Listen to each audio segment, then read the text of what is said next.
सिया राम जय जय राम राम सिया राम जय जय राम राम सिया राम जय जय राम पावन पवित्र है तेरा नाम पावन पवित्र है तेरा नाम निर्मल तेरा नाम श्री राम जय जय राम श्री राम जय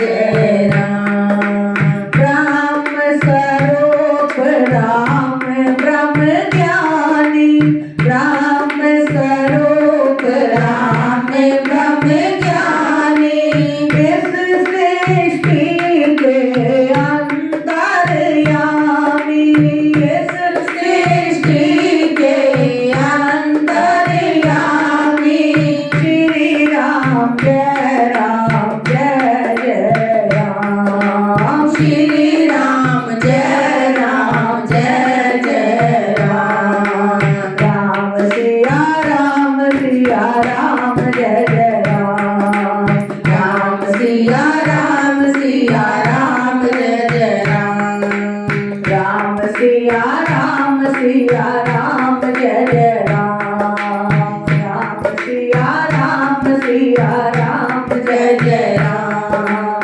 दुख विपदा में सम रहे राम दुख विपदा में सम रहे राम खुशियों के आनंद है सुख धाम खुशियों के आनंद है सुख धाम श्री राम जय जय राम श्री राम जय जय राम चरणों में कोटि कोटि प्रणाम चरणों में कोटि कोटि प्रणाम मर्यादा पुरुषोत्तम राम मर्यादा पुरुषोत्तम राम सबके हितैषी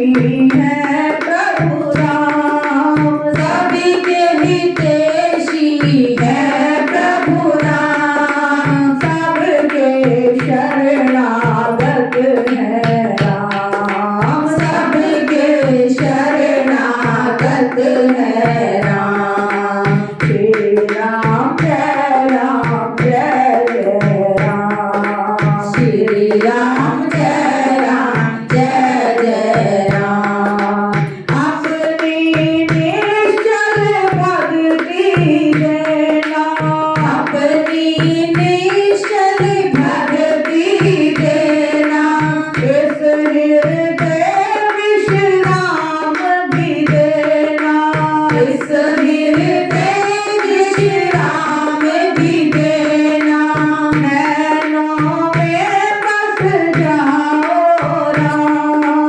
नैनों में बस जाओ राम जिधर भी देखो मेरे राम जिधर भी देखो मेरे राम श्री राम जय जय राम श्री राम जय जय राम पावन है प्रभु तेरो नाम पावन है प्रभु तेरो नाम सुख को देने वाला नाम सुख को देने वाला नाम अयोध्यापति मेरे श्री राम अयोध्यापति मेरे श्री राम दशरथ नंदन मेरे राम दशरथ नंदन मेरे राम श्री राम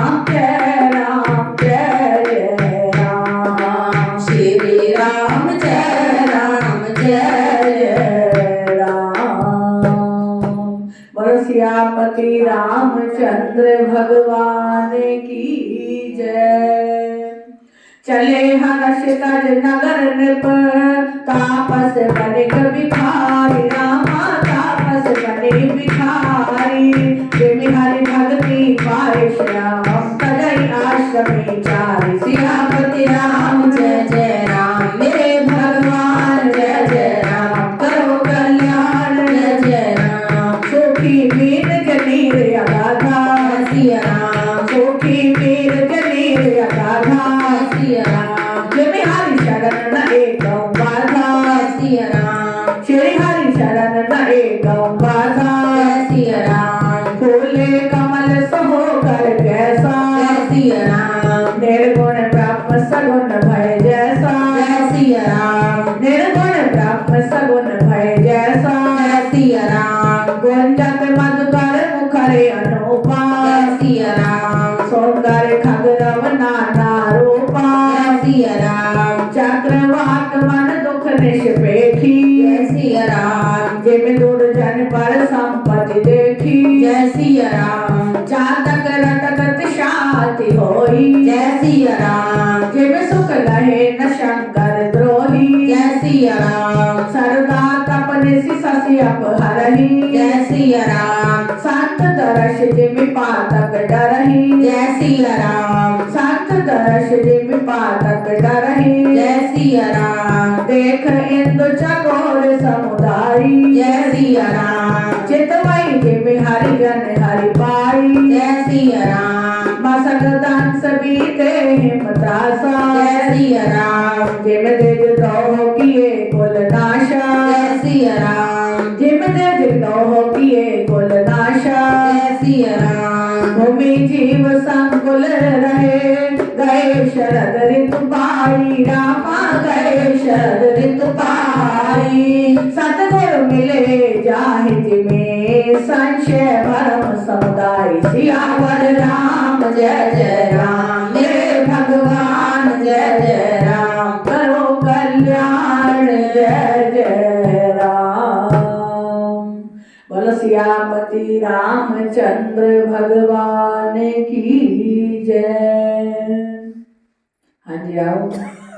श्री गुरु महाराज जी की कृपा से, आशीर्वाद से, प्रभु राम की कृपा से आज श्री रामायण जी के पाठ का ये 9वां दिन प्रारंभता की ओर चला। प्रारंभता की ओर जाने की सभी को लाख लाख बधाइयां, लाख लाख बधाई। प्रभु के आशीर्वाद, प्रभु की प्रेरणा, प्रभु की असीम कृपा, गुरु की कृपा से मिलती है कि जिस पर गुरुदेव की कृपा हो जाती है उसे प्रभु का सत्संग मिलता है।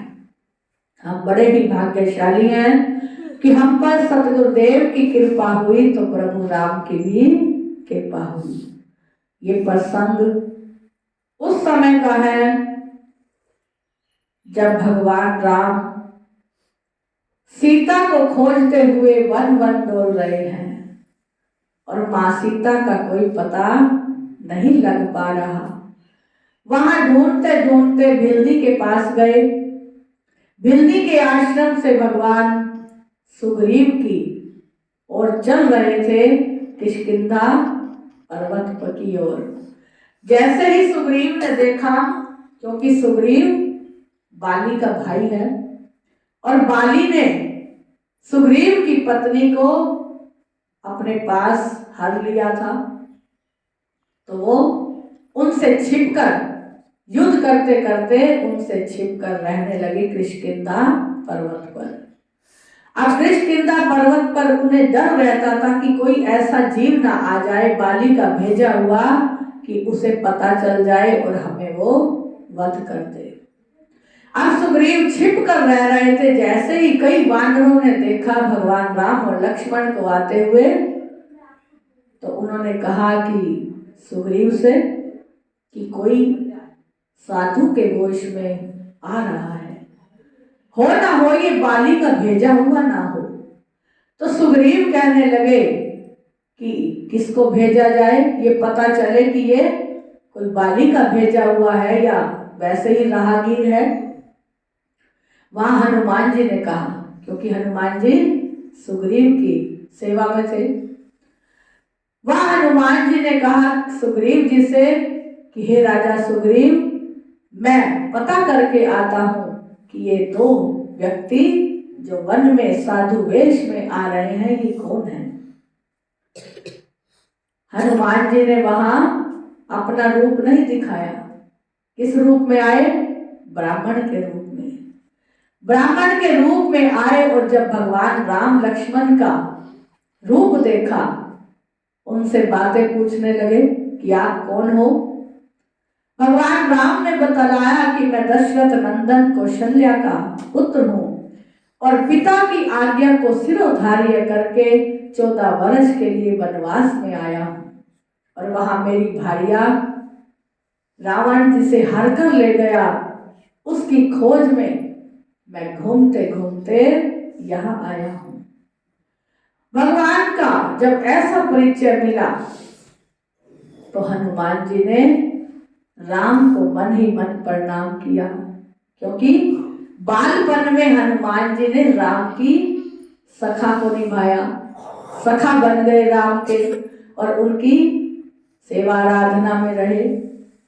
हनुमान जी तो पहचान गए कि वही भगवान राम है, पहचान तो राम भी गए, लेकिन वो मानव लीला कर रहे हैं। हनुमान जी ने जब वार्तालाप करते करते भगवान को पहचाना तो हनुमान जी कहते हैं कि मैं सुग्रीव का भेजा हुआ हूं और अपने ब्राह्मण के रूप में हनुमान जी को अपना प्रत्यक्ष रूप दिखाया, जिससे भगवान राम पहचान गए कि ये हनुमान जी हैं। अब हनुमान जी को सेवा मिली। हनुमान जी कहने लगे कि हे प्रभु, आप इस किष्किंधा पर्वत पर बड़ी कठिनाइयों से पहुंचेंगे, आप आइए मेरे दोनों कंधों पर बैठ जाइए, क्योंकि बल बुद्धि में हनुमान जी बड़े निपुण हैं। हनुमान जी ने विचार किया कि इससे अच्छा मौका और क्या होगा कि मैं भगवान की सेवा में तत्पर रहूं, क्योंकि सेवा करत होत निष्कामी। जो निष्काम भाव से सेवा का भाव रखता है उसे कोई ना कोई सेवा भी मिल जाती है। हमारे प्यारे महाराज जी कहते हैं कि सेवा करो तब मुक्ति नहीं और ना करो तो लब्धि नहीं। जिसकी इच्छा होगी सेवा करने की उसे कोई ना कोई सेवा मिल जाएगी कि मैं ये कार्य कर लूं गुरु घर का, मैं ये करूं प्रभु की सेवा। और जिसकी सेवा में रुचि होगी वही करेगा, लेकिन जिसकी सेवा में रुचि नहीं है वो खाली ही बैठा रहेगा, कहेगा कोई सेवा है ही नहीं। थोड़ा बहुत किया फिर क्या कहा, कोई सेवा है ही नहीं। लेकिन हनुमान ने कहा कि इससे बढ़िया तो सेवा का कोई शुरुआत का अवसर ही नहीं है। भगवान को अपने दोनों कंधों पर राम और लक्ष्मण को बिठाया और चल दिए उड़ते हुए। सुग्रीव के पास पहुंचे, सुग्रीव से मित्रता करवाई भगवान राम की और भगवान राम ने उनकी पिछली कहानी को सब सुना कि आप किष्किंधा में कैसे आए। सुग्रीव ने भगवान को अपने हित से, जैसे कोई दुख को सुनने वाला मिल जाता है, इस प्रकार सुग्रीव को लगा कि अब मेरे कोई अपना हितैषी आ गया है। भगवान राम भी सांत्वना दी भगवान ने कि सुग्रीव अब मत घबराओ, अब मैं बाली से तुम्हें अपनी पत्नी को भी दिलवाऊंगा और जो तुम्हारा राज बिछुड़ गया है उस राज को भी दिलाऊंगा। भगवान राम ने वचन ले लिया, क्योंकि भगवान राम ने बाली को नहीं देखा था, सुग्रीव को ही देखा। तो सुग्रीव से मित्रता हो गई भगवान राम की। जिसकी भी मित्रता हुई भगवान राम से या जो भगवान की शरण में आया, भगवान ने उसके सारे कार्य पूरे किए। भगवान राम ने कहा सुग्रीव मत घबराओ, मेरी भार्या तो बाद में मिलेगी, लेकिन पहले मैं तुम्हारी भार्या को मिलवाऊंगा।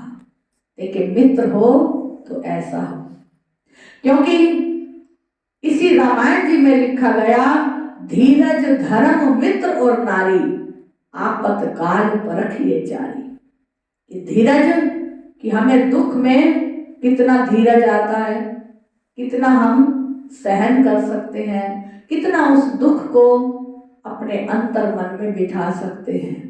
ज्यादा दुखी तो नहीं होते। हमारे अंदर धीरज कितना है ये दुख बतलाता है। धर्म कि हम अपने धर्म पर चलते हैं या नहीं चलते, हम धर्म से डगमगाते तो नहीं, ये दुख बताता है।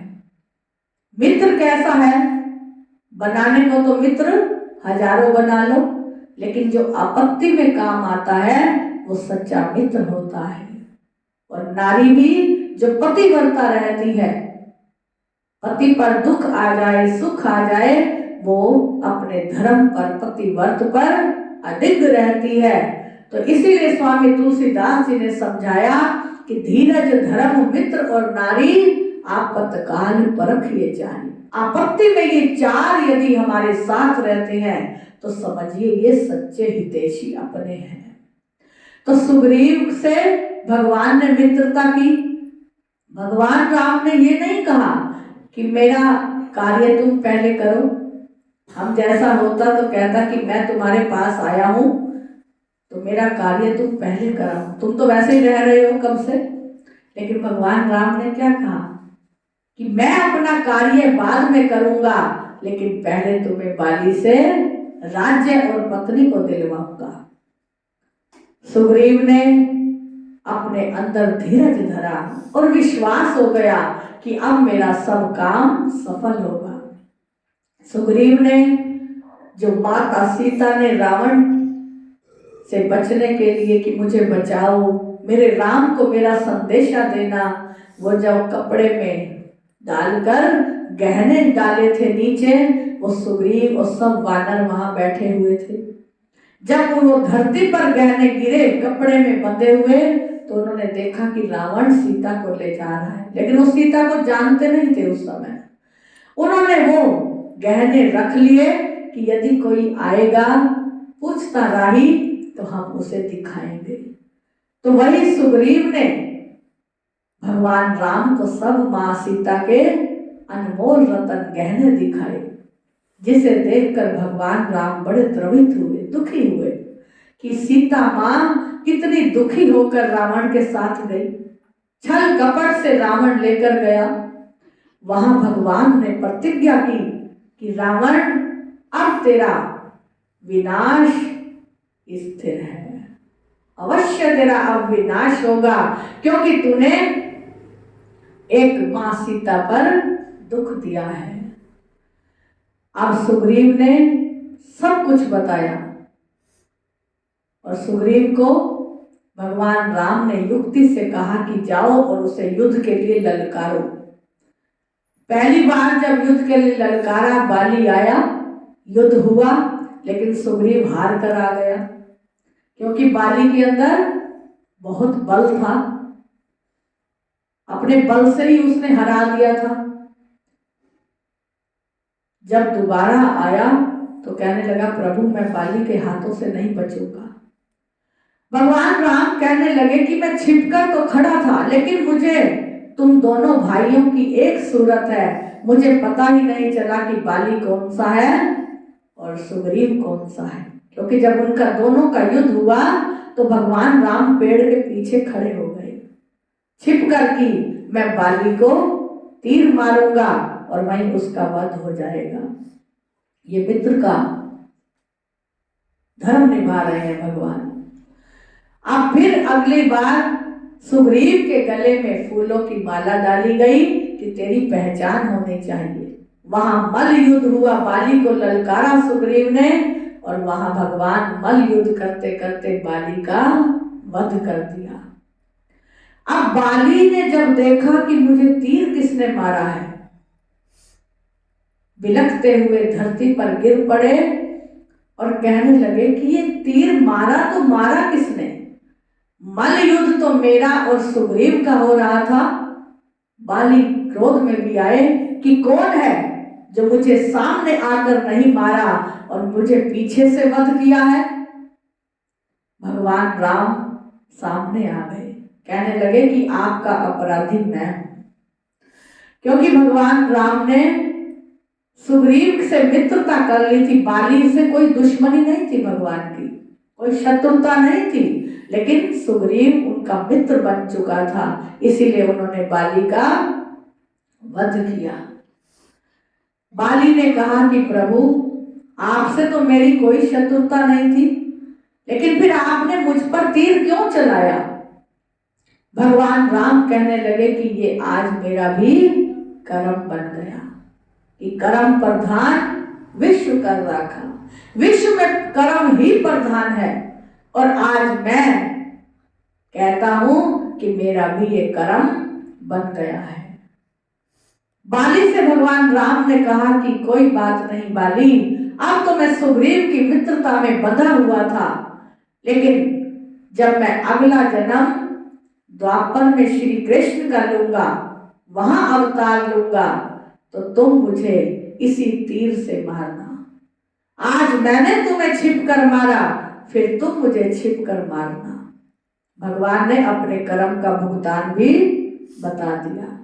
जब द्वापर युद्ध आया, सब महाभारत का युद्ध हो चुका था, भगवान अपने लोक में जाने के लिए तैयार थे, तो वो लेटे हुए थे। पैर के ऊपर जैसे हम गोडा रख देते हैं तो वो पैर दिखता है, और छिपकर एक जो शिकारी था आ रहा था, उसने देखा कि भगवान के पैर में मणि थी, सतभामा की दी हुई। तो उसने मणि जब चमकती हुई देखी तो उसने सोचा कि कोई ये मृग है जिसकी कस्तूर मणि चमक रही है। उसने जैसे ही तीर मारा और वो भगवान के पैर पर लग गया। तो देखिए, भगवान ने वो कर्म पूरा किया द्वापर में आकर। और यहाँ बाली को कहा कि अब तो मैं मित्रता में बंधा हुआ हूं, लेकिन मैं तुम्हारे इस कर्म का भुगतान आप ही करूंगा। वहां बिलखती हुई तारा रानी आई, बाली की पत्नी। जब उसे पता चला कि बाली का वध हो गया, तो उसने कहा कि मैं राम तुम्हारी अपराधी हूं। तुमने किस अपराध से मेरे पति को मारा? किस प्रकार तुमने मुझे विधवा कर दिया? क्या दोष किया था मेरे पति ने? भगवान कहने लगे, दोष तो सब समय का था, समय ने ही सब कुछ करवाया है। अब वह कहने लगे बाली से कि क्या अब मैं तुम्हें जीवित करूं? अब मेरे अंदर इतनी समर्था है कि मैं तुम्हें तीर निकाल कर जीवित कर सकता हूं। लेकिन बाली कहने लगे कि ऐसा अवसर फिर कभी आए या ना आए। भगवान राम मेरे सामने खड़े हैं और मैं अपने प्राणों का त्याग कर रहा हूं। भगवान राम से बाली कहने लगे कि मुझे और कोई अवसर नहीं चाहिए, लेकिन राम, यदि तुम मेरे पास आते तो मैं तुम्हें एक पल के अंदर सीता को दिलवा देता रावण से। क्योंकि रावण की कोख में, बाली की कोख में रावण 6 मास तक रहा था छिपकर। तो बाली से वह डरता था, और रावण से कई गुना बल बाली के पास था। तो बाली कहने लगे कि राम, यदि तुम मेरे पास आते और मुझे पता होता कि तुम सीता के राम हो, तो मैं तुम्हें रावण से एक पल के अंदर सीता को दिलवा देता। लेकिन तुमने मेरे पास आना नहीं चाहा। आए भी तो तुम किस अवस्था में आए? भगवान राम ने सब वचन सिर झुकाकर सुनते रहे, क्योंकि वहां कर्म कर दिया था। और वहां बाली ने कहा कि मैं अपने पुत्र अंगद को तुम्हारी सेवा में हाजिर करता हूं। और अंगद को कहा कि तुमने हर तरह से हित चित्त से भगवान राम की सेवा में रहना है। इनकी जो भी आज्ञा हो उसे शिरोधार्य करके हर आज्ञा को मनाना है। अंगद ने देखिए हर तरह से सेवा की भगवान राम की। वहां तारा मां कहने लगी कि मेरे पति को जीवित करो। लेकिन बाली कहता है कि मैं अब जीना ही नहीं चाहता, मैं अब मृत्यु को पाना चाहता हूं, क्योंकि भगवान राम मेरे सामने हैं। करोड़ों वर्षों तक यदि इतना तप किया जाए तो भी पता नहीं भगवान के अंत समय दर्शन हो या ना हो, लेकिन मैं साक्षात दर्शन कर रहा हूं। और भगवान राम कहते हैं कि मिट्टी में मिट्टी मिली, पौन में मिल गया पौन, मरे वाले से पूछिए मरा तुम्हारा कौन। जब तारा रानी बाली के प्राण त्यागने पर विलाप करती है और कहती है कि मेरे पति को जीवित करो, तो भगवान राम कहते हैं कि जो शरीर मिट्टी का बना हुआ था वो मिट्टी में मिल गया, जल का बना हुआ था वो पौन पानी में मिल गया, लेकिन इस जीव से पूछिए जिसके प्राण निकल गए हैं तो कौन मरा है? मरा तो कोई भी नहीं। 5 तत्वों का शरीर था, 5 तत्वों में मिल गया, आत्मा अजर अमर है, तो मरा ही कौन है? कोई भी नहीं मरा। ये 5 तत्व 5 तत्वों में मिल गए, आत्मा आत्मा में मिल गई। ऐसे राम भगवान के चरित्र जो हम हर पल, हर वाणी के अंदर, हर चौपाई के अंदर, हर छंद के अंदर यदि पढ़े सुने उसे गुड़े, तो रामचरितमानस हमारे जीवन को संवारने वाली है। भगवान राम ने सुग्रीव से मित्रता निभाई, लेकिन उसके भाई का भी उसमें वध करना पड़ा।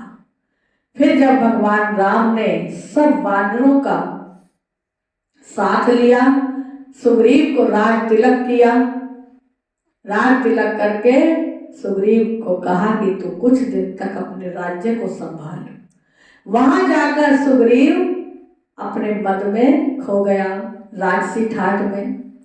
पहले तो रह रहा था छिपकर वन में, लेकिन अब राजसी ठाट मिल गए तो भगवान की उस बात को भूल गया कि मैंने भगवान राम का कार्य भी करना है, रावण से सीता को सहायता करके दिलाना है।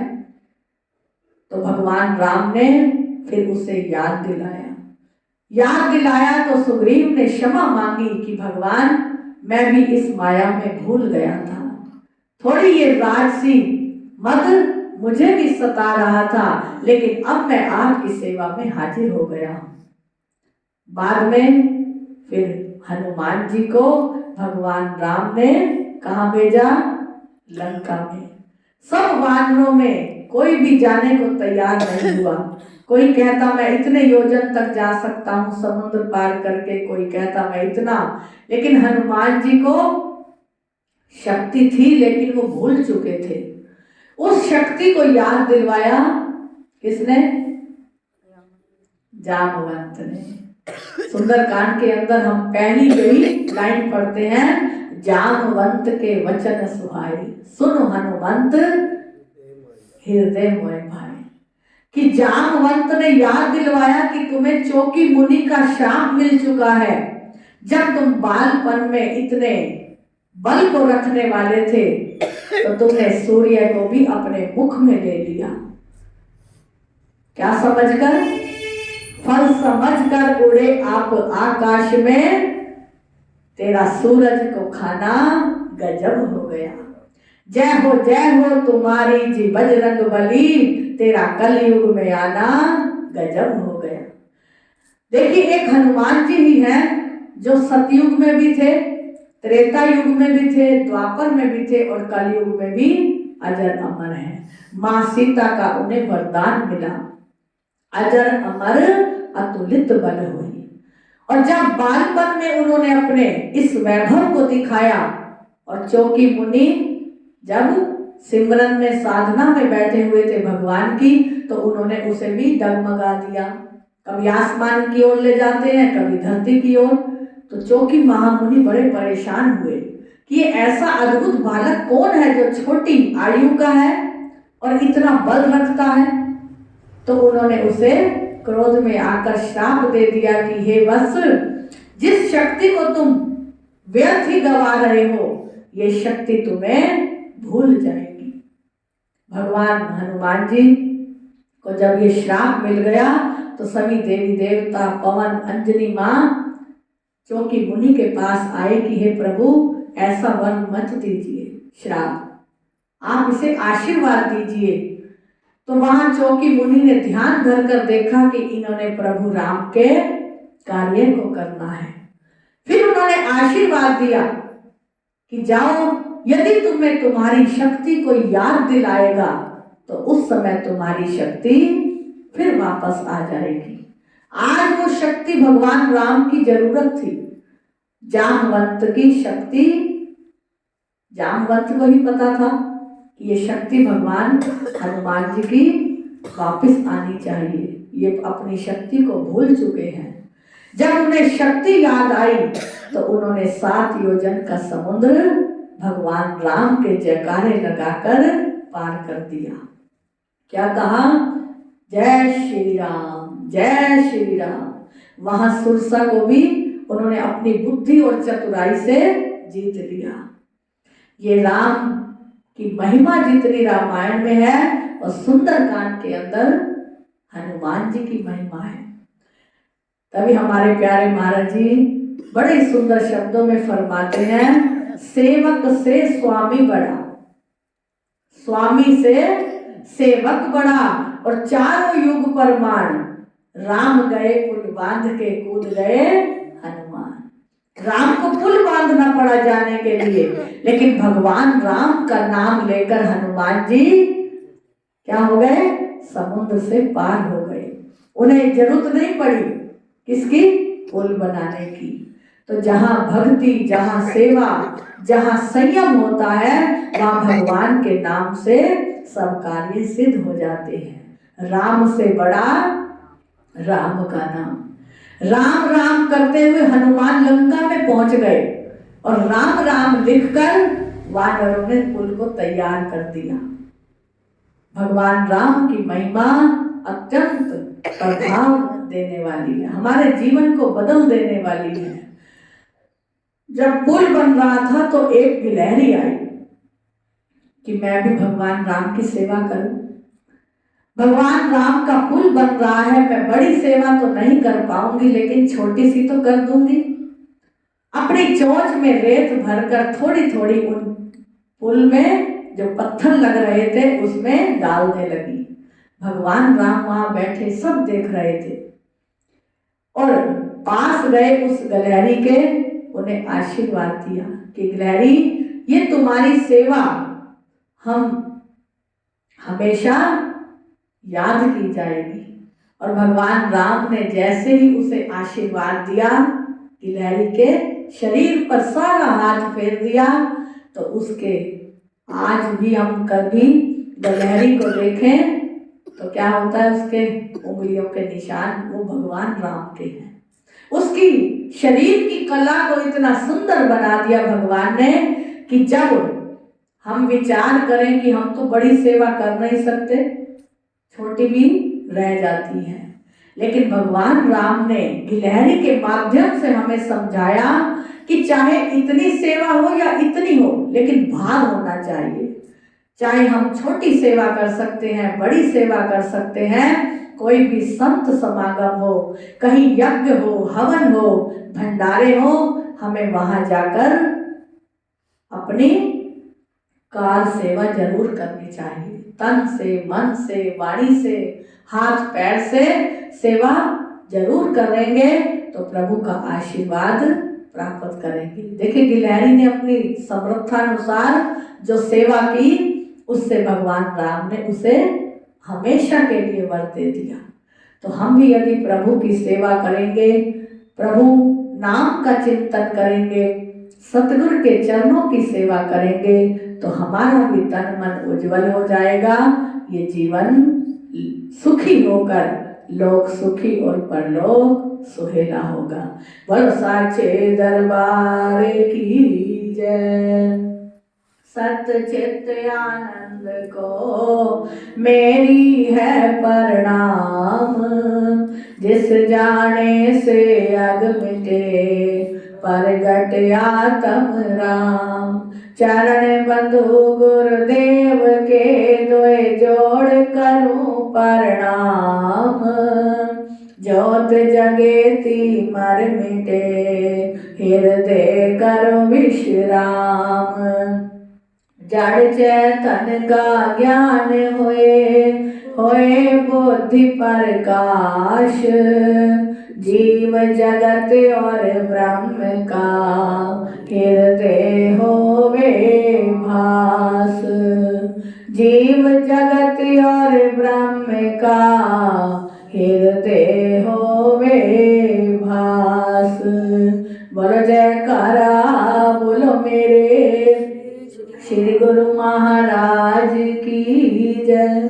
बोलो परम पूजनीय श्री संत उग्रामानंद महाराज की जय।